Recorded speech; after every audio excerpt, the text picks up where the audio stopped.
Speed and velocity. Next bit from the topic laws of motion. Students, here can you recall मध्ये दोन question दिलेले आहे. First question, what are vectors and scalars? The vectors and scalars, these are the two different quantities. What are the vectors? The quantities which are describing the magnitude as well as direction. Those quantities are known as vectors. And for describing scalar quantities, only magnitude is required. There is no requirement of direction. Then such quantities are known as scalar quantity. Second question, which of the quantities, distance, speed, velocity, time and displacement are scalars and which are vectors?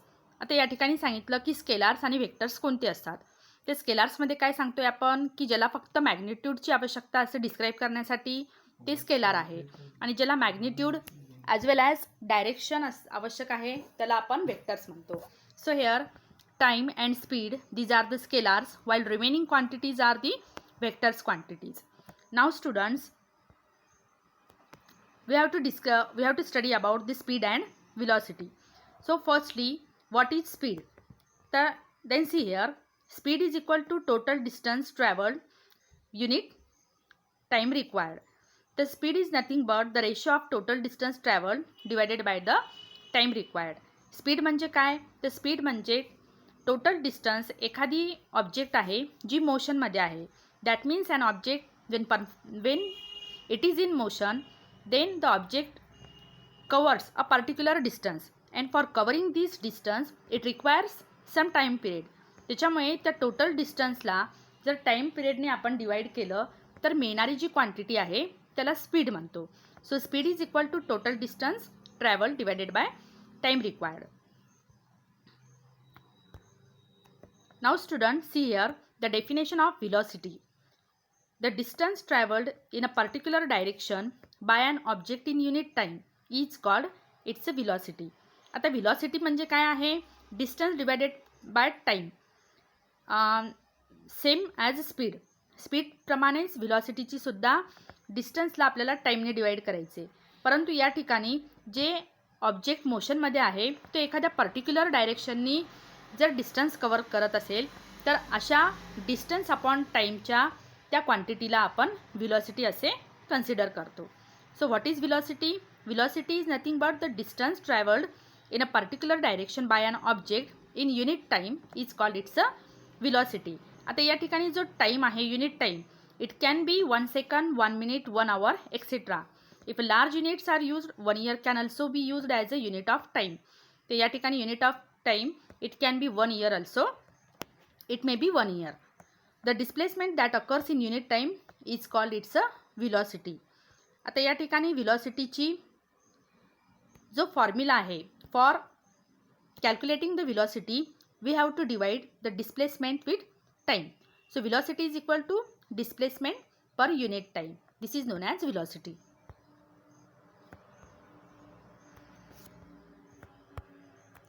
Now see here, in case of always remember, आता या ठिकाणी जी points दिलेले आहे पॉईंटकडे लक्ष द्या.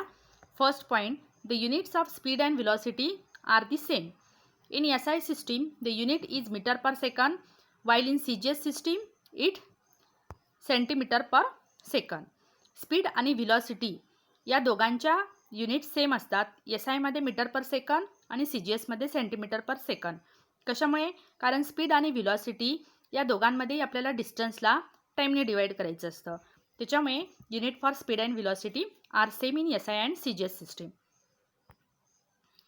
Second point, speed is related to distance while the velocity is related to the displacement. Why?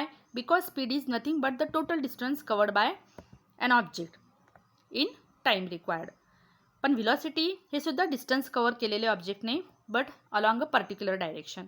पण एखाद्या पर्टिक्युलर डायरेक्शनमध्ये जात असताना एखाद्या मोशनमध्ये असलेल्या ऑब्जेक्टने जे डिस्टन्स कवर केलेलं असतं त्याला जर टाईमने डिवाइड केलेला आहे तर त्या डिस्टन्स कवर केलेला जो पार्ट आहे त्याला आपण डिस्प्लेसमेंट म्हणतो. म्हणून velocity is related to the displacement. Point third, if the motion is along a straight line the values of the speed and velocity are the same, otherwise they can be different. एखादी object मोशनमध्ये आहे, जर motion तिची along straight लाईनच होत असेल, then values of speed and velocity आपल्याला same येतील, अन्यथा त्या वेगवेगळ्या असू शकतात. Last point, velocity is the displacement that occurs in unit time. See here student, first पेजवरती तुम्हाला ही जी डायग्राम दिलेली आहे, त्या डायग्राममध्ये आपण काय म्हणतोय की the Sheetal and Prashant house, distance of Sangeeta's house from the Sheetal house is 500 metre and from Sangeeta's house to school 1200 metre. तर या ठिकाणी शीतल काय करते, पहिले संगीताच्या घरी जाते, पाथ ए याला कन्सिडर केलेले 500 मीटर तिने डिस्टन्स कवर केलं, शी रिक्वायर 5 मिनिट. जर आपण 500 मीटरला 5 मिनिटने डिवाईड केलं तर काय आन्सर मिळेल आपल्याला, 100 मीटर पर मिनिट. आता संगीताच्या घरापासून ती परत शाळेकडे जाते, जवळपास 1200 मीटर एवढं डिस्टन्स ती कवर करते. 1200 मीटर डिस्टन्स कवर करण्यासाठी तिला 24 मिनिट टाईम लागतो. तर 1200 डिवायडेड बाय 24 मिनिट कॅल्क्युलेशन करायचं इथे. पाथ बीमध्ये असलेले तिचं डिस्टन्स कवर केलेले. आता दोन्हीही 500 आणि 1200 या दोघांचं जर ॲडिशन केलं तर आपल्याला 1700 मीटर एवढं टोटल डिस्टन्स शीतलने शाळेकडे जाण्यासाठी कवर केलेले. आणि टोटल टाईम रिक्वायर किती आहे इकडे, 5 + 24 that means 29 minute. So see here, in the first example, the straight line distance between the houses of Sheetal and Sangeeta is 500 meter and that between Sangeeta's house and school is 1200 meter. Also, the straight line distance between the Sheetal's house and school is 1300 meter. Suppose Sheetal takes 5 minutes to reach the Sangeeta's house and then 24 minutes to reach the from there. Then Sheetal's speed along path A, distance divided by time, is equal to 500 meter per 5 minute. म्हणजे 100 metre per minute एवढी तिची speed आहे along path A. Path बीमध्ये distance divided by time is equal to 1200 metre, 24 minute is equal to 50 metre per minute. ही तिची speed along path बीमध्ये आहे. शीतलची जर ॲव्हरेज स्पीड आपण काढली तर ॲव्हरेज स्पीडसाठी total distance divided by total time that means 1700 metre divided by 29 minute. या दोघांचं जर रेशो घेतला तर 58.6 metre per minute. This is the average speed for the Sheetal. Suppose जर शीतल ही संगीताच्या घराकडून न जाता जर डायरेक्ट शाळेकडे गेली तर शाळेकडे जाण्याचं अंतर हे जवळपास 1300 मीटर आहे. पण 1300 मीटर डिस्टन्स कवर करण्यासाठी शीतलला 29 मिनिट एवढा वेळ लागतो. त्यामुळे सी हिअर, या ठिकाणी आपण काय कन्सिडर करणार, शीतल्स व्हेलॉसिटी. व्हेलॉसिटी काय, कारण शीतलच्या घरापासून शाळेकडे एका पर्टिक्युलर डायरेक्शनमध्ये आपण तो अंतर मेजर करतो.